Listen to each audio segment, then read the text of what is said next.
this is the sort of interesting game of brinksmanship I think that we're in right now, which is ByteDance is signaling, look, we're not going to divest. We would rather shut down the app entirely in the United States than sell our stake, which is, again, a very lucrative. They serve more than a billion people around the world. They don't want to get rid of the app entirely in their portfolio. Hello there, 20 past 11. The to-do list is on the way after half 11. One of my favourite things that we do on the show, where we have a look through some things that you should watch and read and listen to for the week ahead. Tonight, Scott Bryan, who is a TV critic, will give us all of your picks for the cultural week ahead. Firstly, last night on the show, we were considering the US congressional vote on the aid package for Ukraine, weren't we? There is, however, a curious subplot to that bill that was kind of overshadowed, brushed over a little bit, because the bill included amendments that would lead to TikTok being banned in the US if the social media app's Chinese owner doesn't sell its stake in the company. So, how on earth was that a part of that bill? What does it mean? Is it likely to happen? Let's ask Mike Isaac, who is tech correspondent in Silicon Valley for the New York Times. Mike, good evening. Hey, thanks for having me. A real pleasure. Okay, just take us into this bill. What exactly did this bill propose? Yeah, so it has been a sort of aim by Congress in the U.S., particularly in the House of Representatives, to essentially rid the United States of TikTok, or at least the Chinese ownership of TikTok. And so, as you noted, this sort of last-minute amendment to the bill that is basically an Israel and Ukraine aid bill would force TikTok to divest itself of its Chinese ownership from this company called ByteDance, which is the most powerful tech company in China, or one of.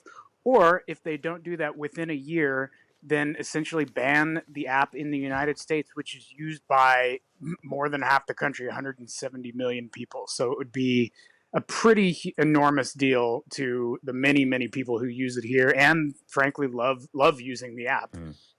Okay, we'll come on to the logistics of that and the prospects of it in a moment. You say that you said two things there, Mike, really, which is that they want legislators want rid of TikTok in America, or at least rid of Chinese ownership of TikTok in America. Yes. Do they want rid of TikTok, or do they want rid of Chinese ownership of TikTok? Yeah, I think you make a good point, and I think it's more the latter, particularly because it's really kind of difficult here because the public, or at least the press, have not been really explicitly told the specific national security concerns that regulators are worried about. There's apparently classified briefings where some Congress people or senators say, they're privy to more information, but we don't really have specifics. But the thing we kind of have to divine is that they are worried about the potential for the Chinese government to use whatever data may be asked to hand over, whether that's location data or browsing habits of people or more direct access into their phones because of just the number of permissions that TikTok requires on your phone. So right. It is more the actual ownership of the company. And are all those things sort of fair, or are they a bit conspiratorial? This is the thing, it's been the big debate. I've certainly wrestled with it. I will say that the United States a few years ago basically forced every manufacturer in the country to divest of Huawei, at one point the largest smartphone maker in the entire world. And now that company has essentially been devastated because of the U.S. severing all ties. So it's consistent. Again, I think the public is only privy to so much, and I think it really allows for doubt to creep in from people like me who just don't have the classified briefings, and certainly for the young people who love to use the app. Yeah. Okay. Okay. Let's deal with the sort of reality of whether or not. I mean, is it really likely that this tiny Chinese company will sell their stake in TikTok? And also, just actually another point, Mike. Sure. Are they able to do that just in America, just in that jurisdiction, sell their stake in the American, or would that include them having to sell their stake in the entirety of the business? Yeah, it would. They couldn't sort of carve it off. They tried to sort of come to different arrangements. Okay, they spent a lot of money building U.S. data centers, cordoning off all user data. That still has not been enough for American regulators. So it would just require absolutely zero ties to ByteDance, the Chinese company. To your point about like likelihood, this is the sort of interesting game of brinksmanship I think that we're in right now, which is ByteDance is signaling, look, we're not going to divest. We would rather shut down the app entirely in the United States than sell our stake, which is, again, a very lucrative. They serve more than a billion people around the world. They don't want to get rid of the app entirely in their portfolio. So, I think whatever amount of money they could gain from it, probably valued above $100 billion, is still not worth it compared to having the rest of the world just without the US. Yeah, which is very interesting because actually this brings us to the pragmatism that we often see from tech companies and tech leaders, right? When it comes to sort of altering the way they do business around the world, not based on Yeah. principle but on profit.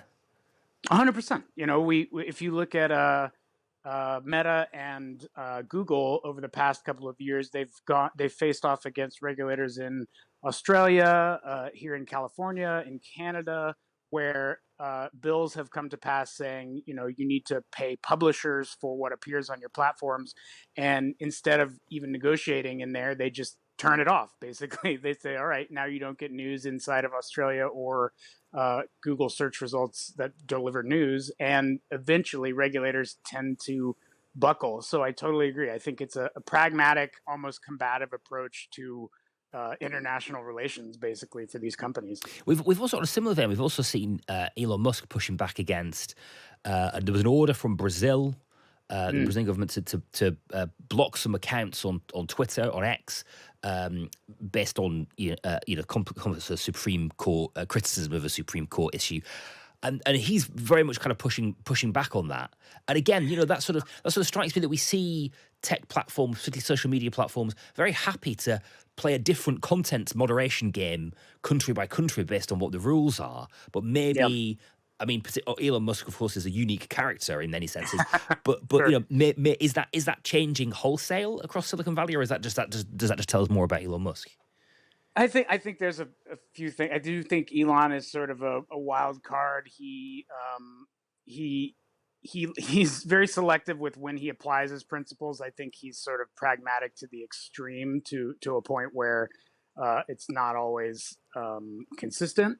But I do think that, I think companies, there was a point in which they might have bowed a little more to regulators in different countries, and I think they all are kind of trying to figure out where their footing is and where they feel they can push back, and where they frankly can use the populace who might love these apps, whether it's TikTok or WhatsApp or Meta's many apps, Instagram, and sometimes have the public fight back for them. So it's really a dance, and I think they're trying to navigate that again on a country by country basis. Okay, just to return us to TikTok finally, then, Mike. Sure.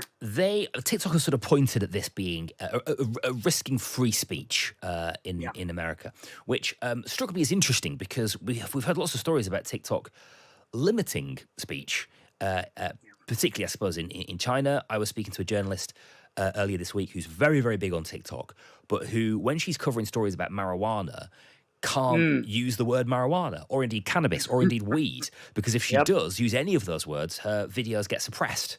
And actually, Yep. if people comment in the comments those words, the videos get suppressed. And her community that she's built on TikTok know that they need to dance around certain words, trigger words like that, because they are censored. It strikes me as somewhat ironic that a company who would engage in that are concerned about free speech in America. No, you're totally right. It's funny. I think they like to use the point of principle when it suits them, but also, I know exactly what you're talking about. I've had to sort of navigate that. You have to sort of blur out your curse words, or sort of downplay certain topics. And I think these companies are like, yes, we love free speech until it offends a parent, or we get in trouble with children seeing it, and we want content to be as wide-reaching and easily advertised against as possible.